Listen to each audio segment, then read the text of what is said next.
नमस्कार दोस्तों, आप सभी का हार्दिक स्वागत है हमारे युक्ति आईएएस एकेडमी के यूट्यूब चैनल पर। इस चैनल के माध्यम से हम आपको प्रतिदिन परीक्षाओं में उपयोगी करंट अफेयर्स एमसीक्यू के रूप में उपलब्ध कराते हैं। हमारा उद्देश्य है कि आपकी सिविल सेवा और अन्य प्रतियोगी परीक्षाओं की तैयारी और भी प्रभावी एवं सरल हो सके। तो हम शुरू करते हैं अपने 12 दिसंबर के सवाल से। चलिए देखते हैं।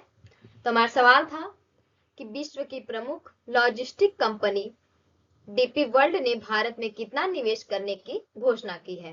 क्वेश्चन है हमारा। इसके 4 विकल्प है, देखते हैं। पहला है कि 2 अरब यूएस डॉलर, दूसरा है 5 अरब यूएस डॉलर, तीसरा है 10 अरब यूएस डॉलर, चौथा है 1 अरब यूएस डॉलर। तो ये दूसरा विकल्प से हो जाएगा 5 अरब यूएस डॉलर। ये दुनिया की डीपी वर्ल्ड कंपनी की बात करें तो ये दुनिया की बड़ी लॉजिस्टिक कंपनी है जो बंदरगाह और माल ढुलाई का काम करती है। वही इसका मुख्यालय जो कि दुबई में है। इससे क्या है कि भारत में व्यापार तेज और आसान होगा और देश में नई नौकरियां भी बनेंगे। यह निवेश सरकार की योजनाओं जैसे कि गति शक्ति और मेक इन इंडिया को भी मजबूत करेगा। अगला सवाल देखते हैं। तो आज का सवाल है हमारा कि अंतर्राष्ट्रीय तटस्थता दिवस हर वर्ष किस तिथि को मनाया जाता है। तो 4 विकल्प है इसमें। 2 फरवरी, 10 दिसंबर, 12 दिसंबर या 21 दिसंबर। तो अंतर्राष्ट्रीय तटस्थता दिवस की बात करें तो ये 12 दिसंबर को मनाया जाता है। तीसरा विकल्प से हो जाएगा। अब यह दिन जो कि संयुक्त राष्ट्र महासभा ने 2 फरवरी 2017 को एक प्रस्ताव पारित कर इसका आधिकारिक रूप से इसे घोषित किया था। यह प्रस्ताव जो कि तुर्कमेनिस्तान ने प्रस्तुत किया था, जिसे 12 दिसंबर 1995 को अस्थायी तटस्थ राष्ट्र का दर्जा मिला था। बात करें इसके उद्देश्य की तो ये देशों के बीच शांति, सम्मान और संघर्षों से दूर रहना और अंतर्राष्ट्रीय सहयोग को बढ़ावा देना, ये इसके मेन उद्देश्य है। अब बात करें वही कि तटस्थता क्या होती है। तो ये किसी भी युद्ध, विवाद या अंतर्राष्ट्रीय संघर्ष में हिस्सा न लेना और शांतिपूर्ण समाधान का समर्थन करना ही तटस्थता है। अगला सवाल देखते हैं। अगला सवाल है हमारा कि हाल ही में किस आईआईटी की SINAE ने भारत का पहला deep tech venture capital fund launch किया है। तो 4 विकल्प है इसमें। पहला है आईआईटी मुंबई ने, दूसरा है आईआईटी मद्रास, तीसरा है आईआईटी गुवाहाटी, चौथे है आईआईटी दिल्ली। तो ये आईआईटी मुंबई, इसने पहला deep tech venture capital fund launch किया है। उद्देश्य देखिए इसके, तो ऐसे स्टार्टअप्स को फंड देना जो उन्नत तकनीक मतलब AI, रोबोटिक्स, स्पेस टेक आदि मतलब पर काम कर रहे हो, उन्हें फंड देना है। अब बात करें SINA की तो नवाचार उद्यमिता सोसाइटी जो कि आईआईटी मुंबई का स्टार्टअप इंक्यूबेशन सेंटर है। SIN क्या है तो ये आईआईटी मुंबई का स्टार्टअप इंक्यूबेशन सेंटर है। अब बात करें आईआईटी से ही संबंधित 2-4 और है, जैसे कि आईआईटी गुवाहाटी ने वही पूर्वोत्तर विज्ञान एवं प्रौद्योगिकी क्लस्टर का शुभारंभ किया और आईआईटी कानपुर ने मुख्य चुनाव आयुक्त जो कि ज्ञानेश कुमार को सम्मानित किया। भारतीय नौसेना ने जो कि जहाज पर जीवन गुणवत्ता बढ़ाने हेतु आईआईटी दिल्ली के साथ साझेदारी की। वहीं कोल इंडिया लिमिटेड ने आईआईटी मद्रास के साथ जो कि सतत ऊर्जा केंद्र की स्थापना के समझौता किया। ये थे आईआईटी से संबंधित।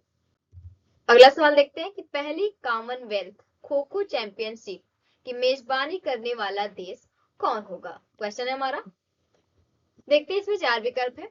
पहला है कि श्रीलंका, दूसरा है ऑस्ट्रेलिया, तीसरा है भारत, चौथा है सिंगापुर। तो पहली कॉमनवेल्थ खो खो चैंपियनशिप की मेजबानी करने वाला देश ये भारत होगा। तीसरा विकल्प से हो जाएगा। बात करें तो ये पहली बार कॉमनवेल्थ स्तर पर खो खो जो कि चैंपियनशिप आयोजित की जा रही है और यह ऐतिहासिक आयोजन की मेजबानी जो कि भारत करेगा। अब बात करें यह भारत के लिए जो कि गर्व की बात है, क्योंकि खो खो एक भारतीय परंपरागत खेल है और अब इसे अंतरराष्ट्रीय पहचान मिल रही है। इसी के साथ अगला सवाल देखते हैं।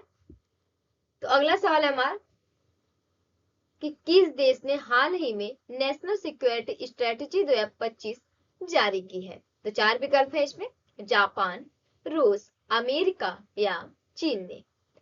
तो अभी हाल ही में अमेरिका ने जारी की है।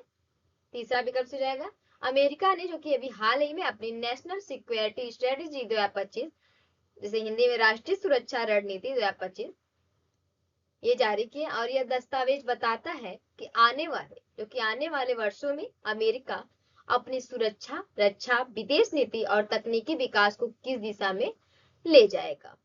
इसमें क्या है कि साइबर सुरक्षा, राष्ट्रीय सुरक्षा, जो कि राष्ट्रीय रक्षा, अंतरराष्ट्रीय संबंध, आर्टिफिशियल इंटेलिजेंस और नई तकनीकों पर खास जोर दिया गया है। अगला सवाल है हमारा कि हाल ही में गोल्डन ग्लोब्स होराइजन अवार्ड किसे मिला है। तो 4 विकल्प है इसमें, दीपिका पादुकोण, आलिया भट्ट, प्रियंका चोपड़ा या कियारा आडवाणी। तो गोल्डन ग्लोब्स होराइजन अवार्ड इसकी बात करें तो आलिया भट्ट दूसरे विकल्प से हो जाएगा। आलिया भट्ट को हाल ही में गोल्डन ग्लोब्स होराइजन अवार्ड मिला है। यह सम्मान उन कलाकारों को दिया जाता है जो अंतरराष्ट्रीय स्तर पर नया और बेहतरीन काम कर रहे हैं। आलिया को इसलिए दिया गया क्योंकि यह अवार्ड उनकी ग्लोबल फिल्मों में बढ़ती पहचान, शानदार अभिनय और अंतरराष्ट्रीय सिनेमा में योगदान के लिए दिया गया है। अगला सवाल देखते हैं। अगला सवाल है हमारा कि हाल ही में टाइम पत्रिका ने आर्किटेक्ट ऑफ एआई को किस सम्मान से नवाजा है। ठीक है, क्वेश्चन हमारा ये 4 विकल्प दिए इसमें। पहला है इनोवेटर ऑफ द डिकेड, दूसरा है पर्सन ऑफ द ईयर, तीसरा है ग्लोबल लीडर्स अवार्ड, चौथा है टेक पायनियर अवार्ड। तो आर्किटेक्ट ऑफ एआई पत्रिका ने आर्किटेक्ट ऑफ एआई को किस सम्मान से नवाजा है, इसकी बात करें तो ये पर्सन ऑफ द ईयर दूसरा विकल्प से हो जाएगा, क्योंकि 1927 से टाइम हर साल किसी एक ऐसे नाम को चुनता है जिसने दुनिया को सबसे ज्यादा प्रभावित किया हो।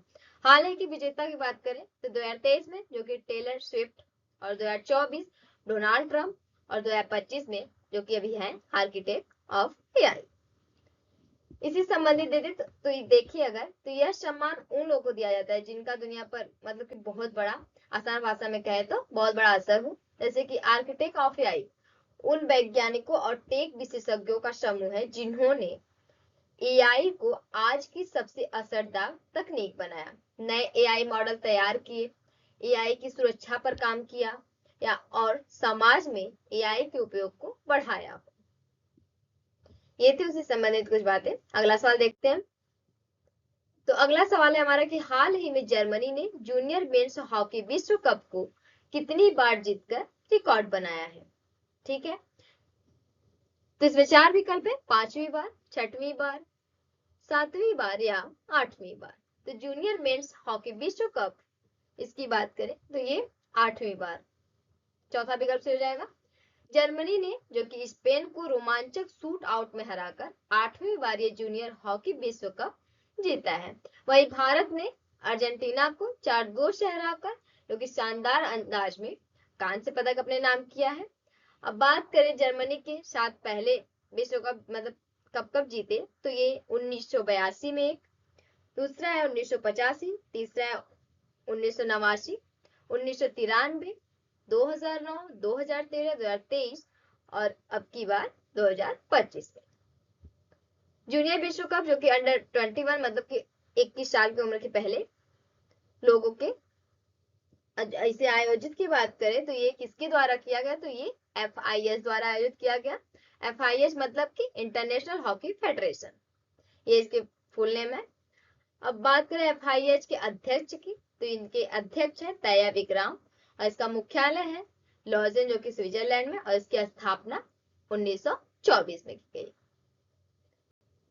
अगला सवाल देखते हैं। अगला सवाल है हमारा कि हाल ही में शिवराज पाटिल का निधन हुआ, वे पहले किस पद पर थे। तो 4 विकल्प है इसमें।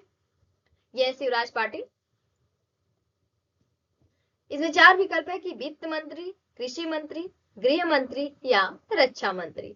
तो शिवराज पाटिल की बात करें तो ये गृह मंत्री थे, तीसरा विकल्प से हो जाएगा। इन्होंने देश की जो कि आंतरिक सुरक्षा से जुड़े काम संभाले हैं और इनका राजनीतिक जीवन जो कि काफी लंबा था और ये एक अनुभवी नेता माने जाते थे। अगला सवाल देखते हैं। तो अगला सवाल है हमारा कि भारत का पहला जीरो एमिशन इलेक्ट्रिक ट्रक किस कार्यक्रम के तहत बनाया जा रहा है। ठीक है, क्वेश्चन हमारा ये 4 विकल्प दिए इसमें। पहला है कि डीसी टग मिशन, दूसरा है नेशनल पोर्ट मॉडर्नाइजेशन योजना, तीसरा है ग्रीन टग ट्रांजिशन प्रोग्राम जिसे शॉर्ट में GTTP बोलते हैं, और चौथा ऑप्शन है हमारा कि स्वच्छ सागर अभियान। तो इसमें तीसरा विकल्प से हो जाएगा green tug transition programme. Bharat का पहला जीरो एमिनेशन जो कि एमिशन इलेक्ट्रिक ट्रक इस कार्यक्रम के तहत बनाया जा रहा है। इसके उद्घाटन जो कि केंद्रीय पोर्ट जो कि शिपिंग और जलमार्ग मंत्री सर्बानंद सोनोवाल ने किया। इस सरकार का लक्ष्य है जो कि 2030 तक GTTP के तहत 50 ग्रीन टग शामिल करने का। अगला सवाल है कि नागालैंड ने वाटरशेड महोत्सव 2025 के दौरान कौन सा नया मिशन शुरू किया है। 4 विकल्प है इसमें, देखते हैं। मिशन हरित भूमि, मिशन जल सुरक्षा, मिशन पुनरुत्थान, चौथा है मिशन सिंचाई विकास। तो वाटरशेड महोत्सव 2025 के दौरान मिशन पुनरुत्थान तीसरा विकल्प से हो जाएगा। बात करें नागालैंड सरकार, तो नागालैंड सरकार ने जो कि वाटरशेड महोत्सव के दौरान मिशन पुनरुत्थान की शुरुआत की। और इसके उद्देश्य की बात करें कि इस मिशन के उद्देश्य क्या है, तो ये ग्रामीण क्षेत्रों में पानी की उपलब्धता बढ़ाना, मिट्टी का कटाव रोकना और खेती में सुधार करना और प्राकृतिक संसाधनों का संरक्षण करना, ये इसके उद्देश्य है। इस उद्देश्य से ये शुरू की गई है। ये जल मिशन जो कि जल संरक्षण, वाटरशेड मैनेजमेंट और सामुदायिक भागीदारी को मजबूत करने पर केंद्रित है। और इसके माध्यम से क्योंकि राज्य का लक्ष्य है कि ग्रामीण इलाकों में पानी की समस्या कम हो और कृषि उत्पादन बेहतर हो सके, जिससे सिंचाई वगैरह काफी अच्छे से हो सके। ये इस राज्य के लक्ष्य है। आज का सवाल है आप लोगों के लिए कि जोहान्सबर्ग में हुए 2025 G20 शिखर सम्मेलन की थीम क्या थी। तो 4 विकल्प है इसमें, नवाचार, प्रौद्योगिकी, व्यापार उदारीकरण, एकजुटता, समानता, स्थिरता, चौथा है केवल वित्तीय सुधार। तो सही विकल्प को आप लोगों को कमेंट बॉक्स में बताना है। चलिए, इस वीडियो को अंत तक देखने के लिए आप सभी का दिल से धन्यवाद। यदि वीडियो आपके लिए उपयोगी रही तो कृपया चैनल को सब्सक्राइब करें, वीडियो को लाइक करें और अपने दोस्तों के साथ जरूर शेयर करें। आपकी सफलता ही हमारा संकल्प है। धन्यवाद।